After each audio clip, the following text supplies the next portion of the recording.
اور سب سے بڑھ کے کہ بتوں کی پوجا چھوڑ دو، تو اس کے بعد پھر ایک سناٹا چھا جاتا ہے، بہت کم لوگ اس طرف متوجہ ہوتے ہیں۔ پھر وہاں سے انفیکٹ حضرت ابو لہب ہیں، ان کا جو رویہ وہ بہت زیادہ اپوزیشن والا شروع ہو جاتا ہے،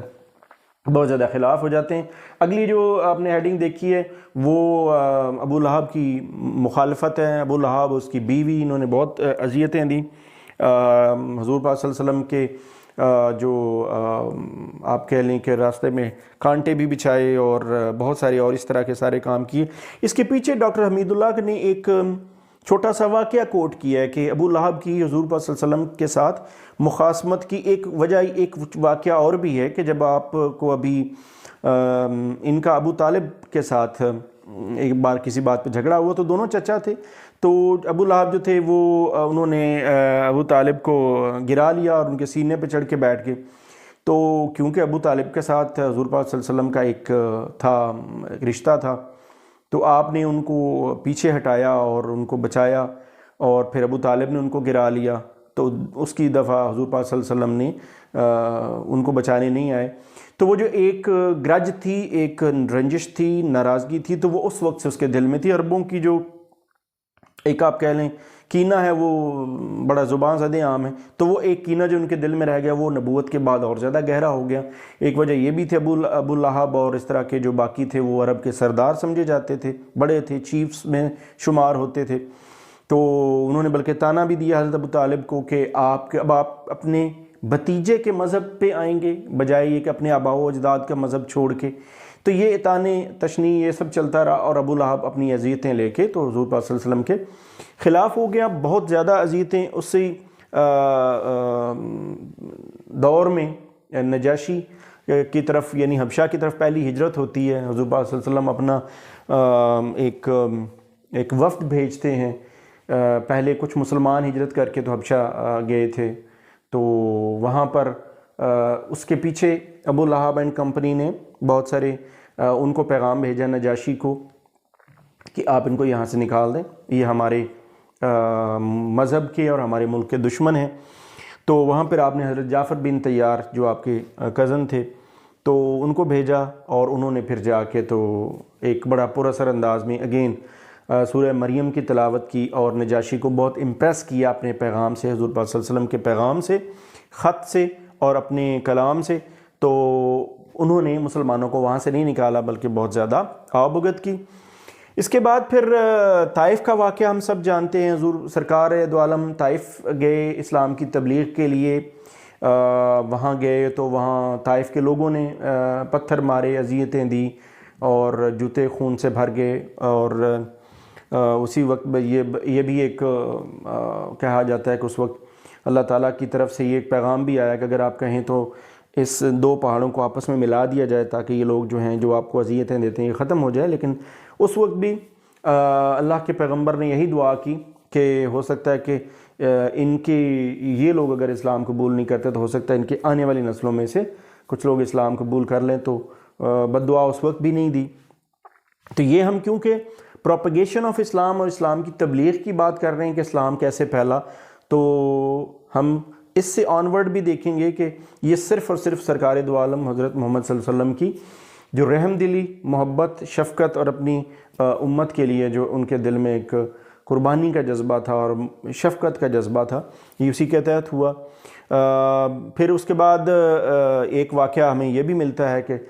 جنوں کے بارے میں پتہ چلا کہ ایک بار آپ نے دعا کی، اللہ تعالیٰ سے گڑ گڑا کے دعا کی کہ لوگ جو ہیں وہ میری بات نہیں سنتے، تو اس وقت آپ کو یہ پتہ چلا کہ بہت سے جن ایسے ہیں جو کہ انویزیبل کریچر ہیں، جو کہ نظر نہیں آتے، تو وہ آپ کا پیغام بڑے غور سے سنتے ہیں۔ اس وقت آپ سرکار کو یہ پتہ چلا کہ آپ صرف انسانوں کے لیے نہیں بلکہ جنوں کے لیے بھی پیغمبر بن کے آئے ہیں، تو بہت سے جن جو تھے وہ آپ کی اطاعت کرنے پر تیار تھے۔ انہی دنوں میں کیونکہ آپ کو مکہ سے نکال دیا گیا تو پھر آپ نے بڑی مشکل سے حضرت خدیجہ رضی اللہ تعالیٰ عنہا کے جو ایک کچھ رشتہ دار تھے ان کی مدد سے وہاں پر پناہ حاصل کی اور اسلام کی تبلیغ جاری رکھی۔ کیونکہ یہ واقعات بہت دفعہ کوٹ ہو چکے تو just I am trying to keep it short. بیعت عقبہ کا ذکر آتا ہے، کچھ لوگ جو مدینہ سے آئے تھے اور وہاں یہودی جو تھے وہ پہلے ہی ایک بشارت یا آپ کہہ سکتے ہیں کہ انہوں نے یہ پریڈکشن کی تھی کہ آپ میں سے ایک پیغمبر آئے گا اور وہ آپ کے جو بت پرستی سے آپ کو منع کرے گا، تو وہاں سے کچھ لوگ جو ہیں وہ آئے اسلام قبول کرنے، اور اسلام قبول کر کے تو انہی میں سے ایک آدمی کو ان کا چیف مقرر کیا، اور ان لوگوں سے یہ بیعت لی کہ میں جس کو سرکار دو عالم اللہ کے آخری نبی جس کو سردار مقرر کریں گے تو باقی لوگ بھی ان کی اطاعت کریں گے۔ تو یہ ایک بیعت عقبہ کا واقعہ بھی اس میں ہمیں نظر آتا ہے۔ پھر اگزامپلز بہت ساری کوٹ کی ڈاکٹر حمید اللہ نے اسلام کی تبلیغ کی، اس میں جو بڑے بڑے واقعات ان سب میں حضور پاک صلی اللہ علیہ وسلم کی جو ان کا رحم دلی ہے، ان کا حسن سلوک ہے۔ جیسے ایک شخص جو ہے وہ آپ کو آرام کرتے ہوئے پاتا ہے اور وہ آپ کے اوپر تلوار تان لیتا ہے اور وہ کہتا ہے کہ اے محمد صلی اللہ علیہ وسلم آپ کو مجھ سے کون بچائے گا؟ تو آپ نے صرف اتنا فرمایا کہ میرا اللہ بچائے گا۔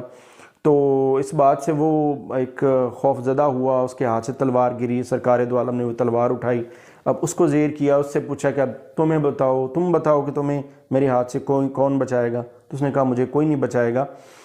تو یہ ایک، اور آپ نے اس کو معاف کر دیا، تو یہ ایک حسن سلوک کا واقعہ ہے۔ اسی طرح ایک آدمی جو کہ برے انٹینشن سے آیا تھا آپ کے پاس، وہ قیام کیا اس نے، اور پھر وہ اپنی تلوار بھول گیا، واپس آیا تلوار لینے کے لیے، تو آپ نے اس کو بڑے حسن سلوک سے، بڑی محبت سے اس کی تلوار پیش کی۔ تو اس طرح کے بہت سارے واقعات ڈاکٹر حمید اللہ نے کوٹ کیے ہیں، جس میں یہ ہمیں پتہ چلتا ہے اسلام کی تبلیغ میں ایک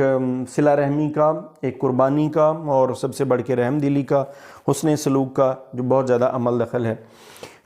سرکار دو عالم کی سب سے بڑی سکسیس جو تھی، جو اس دور میں تھی، اس کو انہوں نے ڈاکٹر حمید اللہ نے کمپیئر کیا ہے حضرت موسیٰ علیہ السلام سے۔ کہ حضرت موسیٰ علیہ السلام کے جو حواری تھے یا ان کے جو ماننے والے تھے، تو وہ جب فرعون سے مقابلہ کرنے کی باری آئی تو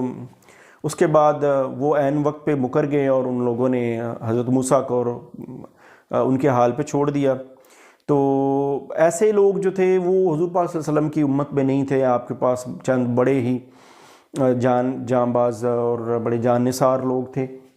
موٹیویٹڈ لوگ تھے۔ تو فتح مکہ کی مثال، اس کے بعد تک مثال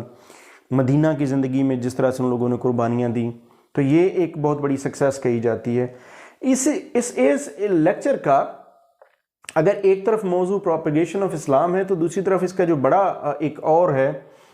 ٹاپک ہے، جو ایک سبجیکٹ ہے، وہ ہے پالیسی ٹورڈز نان مسلمز۔ یہ ایک بہت بڑا سبجیکٹ ہے جس پہ بہت کچھ بولا جا سکتا ہے، بہت کچھ لکھا جا سکتا ہے کہ سرکار دو عالم کا جو نان مسلمز تھے، جو مسلمان نہیں تھے، یہودی تھے یا کرسچنز تھے، تو ان لوگوں کے ساتھ رویہ کیا تھا۔ تو ایسے بہت سارے انہوں نے واقعات اس میں کوٹ کیے ہیں کہ یہ ایک وقت ایسا آیا، ایون جب مسلمانوں میں خانہ جنگی کا حضرت عثمان رضی اللہ تعالیٰ عنہ کے دور میں تھا،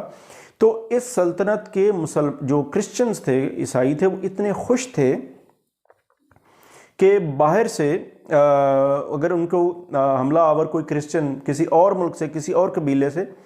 اگر حملہ آور کہتے، اور انہوں نے کہا بھی کہ آپ ہمارے ساتھ مل جائیں اور ہم عیسائیت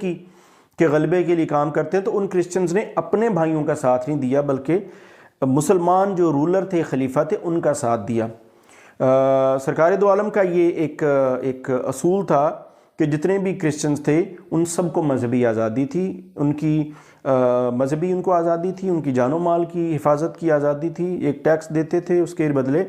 وہ بالکل سیکیور تھے، ان کے چرچز سیکیور تھے، ان کی زندگیاں بالکل محفوظ تھیں، اور ان کی زندگی کو اتنا ہی تقدس دیا گیا جتنا عام مسلمانوں کی زندگی کو دیا گیا۔ ان کے مقدمات کا فیصلہ ان کے اپنے مذہب بائبل انجیل مقدس کی روشنی میں کیا گیا، تو لہٰذا ان کو اس طرح کی کوئی تکلیف نہیں تھی۔ قرآن پاک میں آیا کہ کسی بھی قسم اسلام مذہب میں کہ کہیں بھی کوئی زور زبردستی نہیں ہے، تو اس پر سرکار دو عالم نے نہ صرف عمل کیا بلکہ اپنی امت کو بھی یہ سبق دیا کہ مذہب جو ہے وہ بزور شمشیر یا فورسیبلی نہیں پھیلایا جا سکتا۔ ان سارے واقعات کو جو میں نے آپ کے سامنے رکھے، اور جو ڈاکٹر حمید اللہ نے اپنی آخری لیکچر میں خطبات بہاولپور میں یہ سب کچھ انہوں نے ڈیلیور کیا، تو اس سب کا ایک ہی ایک کرکس نکلتا ہے، وہ یہ ہے کہ سرکار دو عالم کی پہلی وحی سے لے کے اور پریچنگ مذہب کی، اپنے قبیلے، سارے جو قبائل تھے ان کو مکی زندگی، مدنی زندگی، نان مسلمس کے ساتھ رویہ، جنوں کے ساتھ ایون رویہ، یا جنوں کے ساتھ ان کی جو ایک آپ کہہ لیں ان کا پیغام پہنچانا، یہ سب کچھ ایک ہی چیز لے کے سامنے آتا ہے. یہ ایک ہی چیز کی وہ دلیل دیتا ہے، وہ یہ کہ سرکار دو عالم صرف ایک جہان نہیں، دونوں جہانوں کے لیے اور تمام لوگ اس جہان میں بسنے والے تمام لوگوں کے لیے رحمت بن کر آئے.